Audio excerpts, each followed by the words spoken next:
definisi al-udhiyah atau hewan kurban. Al-udhiyatu lughatan hiya dzabhul udhiyati waqtad duha. Udhiyah secara bahasa adalah menyembelih hewan kurban di waktu duha. Kenapa namanya al-udhiyah? Ada kata-kata duhanya di sana. Secara bahasa, al-udhiyah adalah menyembelih hewan kurban di waktu duha. Makanya jamaah, nanti kita akan juga pelajari waktu penyembelihannya adalah setelah sholat Id, untuk orang yang menjalankan sholat Id. Ada sebagian orang itu mungkin dalam keadaan safar, mereka tidak sholat Id, tapi mereka di zaman itu membawa sembelihan. Mereka sedang safar, mereka tidak sholat Id, tapi mereka membawa kambing kah, atau mereka membawa unta atau sapi kah, dan mereka ingin berkurban. Maka ada hitungannya.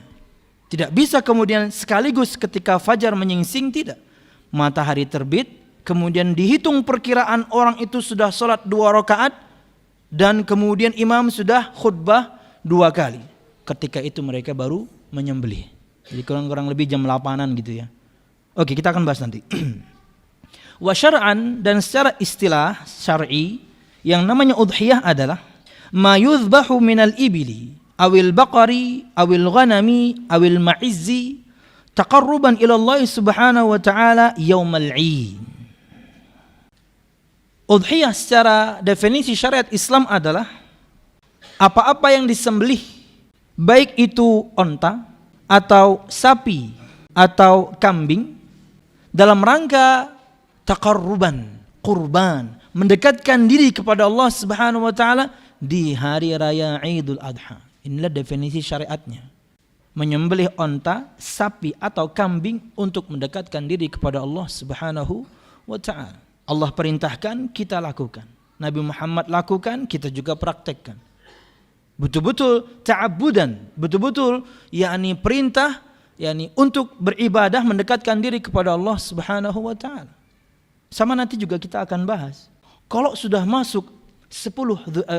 masuk awal Dzulhijjah dan orang kemudian berniat ingin menyembelih kurban di tanggal 10, maka Nabi Muhammad melarang siapapun yang ingin berkurban untuk mengambil sedikit dari bagian rambutnya, memotong kukunya atau sesuatu atau sedikit di antara bagian dari yakni kulitnya. Enggak boleh.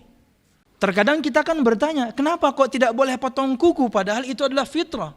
Fitrah kebersihan orang itu diantaranya adalah motong kuku. Kan fitrah ada 5. Ada yakni khitan, mencukur bulu kemaluan, mencabut bulu ketiak, kemudian diantaranya mencukur kumis, dan taqlimul adhafir, memotong kuku. Itu fitrah kebersihan. Tapi Nabi Muhammad SAW melarang orang kalau sudah masuk awal Dzulhijjah dan dia ingin berkurban, Nabi Muhammad larang orang itu untuk motong kuku, untuk cukur rambut. Kenapa? Murni ta'abbudan. Terkadang hikmahnya kita enggak tahu. Nabi Muhammad larang, sami'na wa ta'na. Enggak tahu. Allah Subhanahu wa taala perintahkan kita berkurban, oke. Ya, ini bentuk penghambaan kita kepada Allah Subhanahu wa taala. Allah perintahkan, kita lakukan. Nabi Muhammad contohkan, kita juga praktekkan.